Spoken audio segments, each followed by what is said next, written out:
जो हमारा टॉपिक है, इस हमने पिछली बार जो लेक्चर पढ़ा है वो ध्वनि पढ़ रहे हैं। तो पहला जो लेक्चर था वो आपका किस पर था? तरंग पर। दूसरा किस पर था? ध्वनि पर। आज जो हम लोग पढ़ने जा रहे हैं वो हम लोग ध्वनि के लक्षण पढ़ने जा रहे हैं कि ध्वनि के लक्षण कौन कौन से हैं। जिससे कि आपका ये 3 अगर टॉपिक आप देख लोगे, 3 वीडियो, तरंग, ध्वनि और ये जो लक्षण जो है, तो आपका पूरा कंप्लीट टॉपिक हो जाएगा। जितना आपको प्रैक्टिकल साइंस के लिए जरूरी था वो मैंने आपको बताया।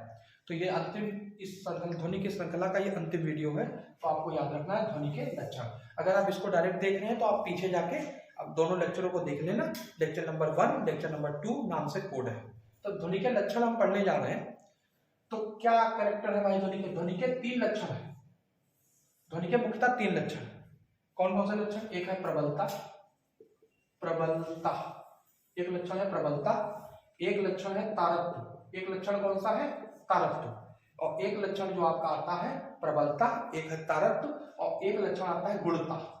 तो गुणता इसको इंग्लिश में लाउडनेस, पिच और ये कौन सी है? Quality. Loudness, pitch, quality. Clear? मतलब कि ये है कि प्रबलता का मतलब क्या होता है? इस कारण ध्वनि तेज व मंद सुनाई देती है। तो तेज व मंद जब सुनाई देती है ध्वनि तो प्रबलता के कारण सुनाई देती है। तो ध्वनि तेज व मंद किसके द्वारा सुनाई देती है? प्रबलता के कारण। ध्वनि तेज व मंद किसके द्वारा सुनाई देती है? तो प्रबलता के कारण सुनाई देती है। इसके बाद है तारत्व। तो आपको ध्यान रखिएगा, अभी सारी चीजें आपको बताएंगे। तारत्व का मतलब क्या है? तारत्व का मतलब ये है, तारत्व जो होता है, पिच जो होती है, वो आवृत्ति पर निर्भर करता है। किस पर निर्भर करता है? आवृत्ति पर निर्भर करता है। आवृत्ति जितनी ज्यादा तारत्व उतना अधिक, और जितना अधिक तारत्व उतनी आवाज पतली, मतलब कि श्रिल उतनी आवाज पतली, और जितना तारत्व कम उतनी आवृत्ति कम, या फिर कह लो कि जितनी आवृत्ति कम उतना तारत्व कम, तो आवाज क्या होगी? उतनी मोटी। तो आवाज उतनी मोटी, मोटी का मतलब ग्रेव, तो ग्रेव। तो कहने का मतलब ये है कि मुख्य रूप से 3 चीजों पर निर्भर करती है, प्रबलता, तारत्व, गुणता पर। प्रबलता का मतलब जिसके कारण ध्वनि तेज व मंद सुनाई दे, तेज व मंद, और मात्रक इसका क्या है? फोन। इसका मात्रक क्या है? फोन। फोन किसका? प्रबलता का। याद रखिएगा, इन जो तीव्रता है उसका मात्रक डेसिबल है, इसका मात्रक फोन है। याद रखिए, प्रबलता का मात्रक क्या है? फोन।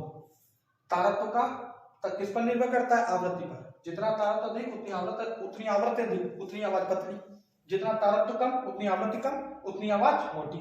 तो प्रबलता के कारण तेज और मंद, और तारत्व के कारण ध्वनि जो होगी वो मोटी और पतली होती। तो तारत्व के कारण। गुणता क्या है? जब द्वि समान प्रबलता और द्वि समान तारत्व, बात समझ पा रही? मतलब किसी की आवाज भी वैसी ही मतलब तेज है, दोनों लोग तेज या मंद बोल रहे हैं और मोटा या पतला बोल रहे हैं, तो आप किसके कारण जो है दोनों में अंतर निकाल पाते हैं? तो वो है आपका गुणता। मतलब कि 2 समान ध्वनियों में, या जब 2 समान ध्वनियां होती हैं उनके बीच जो अंतर स्पष्ट किया जाता है तो वो गुणता है। ये गुणता के द्वारा ही स्पष्ट किया जाता है। तो ये चीज आपको ध्यान रखनी चाहिए। तो प्रबलता, तारत्व और गुणता। प्रबलता के कारण ध्वनि तेज व मंद होगी, मात्रक फोन है। तारत्व के कारण ध्वनि पतली और मोटी होगी, और गुणता के कारण इन दोनों के बीच में, मतलब कि 2 समान ध्वनियों के बीच में हम अंतर स्पष्ट कर पाते हैं। तो ये चीज हो गई। इसी के साथ में आपको एक चीज और देखनी है। इसी में एक आती है ध्वनि की तीव्रता, इंटेंसिटी ऑफ ध्वनि, जो बिल्कुल लगभग प्रबलता के जैसी ही होती है। ध्वनि की तीव्रता, ध्वनि की तीव्रता, ध्वनि की तीव्रता किस उससे ध्वनि आपके पास पहुंचे? तीव्रता के साथ में, इंटेंसिटी के साथ में। इसका मात्रक क्या है? इसका मात्रक होता है बेल। क्या मात्रक है? बेल। चूंकि बेल एक बहुत बड़ा मात्रक है, इसीलिए इसका 10वां भाग यूज कर लेते हैं हम लोग। 10वां भाग हम लोग यूज कर लेते हैं, जिसको नाम है डेसिबल। डेसिबल या लिखते हैं डीबी, डेसिबल। बात समझ पा रहे हैं? तो डेसिबल, तो 10वां भाग हम यूज कर लेते हैं डेसिबल। तो डेसिबल किसका मात्रक है? ध्वनि की तीव्रता का मात्रक है। और प्रबलता का मात्रक कौन है? फोन। तो ये चीज आपको ध्यान रखनी चाहिए। इसी में एक आता है इको वॉइस। तो इको वॉइस समझ लेते हैं। देखिए, इको वॉइस का मतलब ये है, इसको मैं हटा रहा हूं, तो आप जो है इसको याद रखिएगा, प्रबलता, तारत्व, गुणता। तो ये आपको ध्यान रखनी है। अब आती है इसमें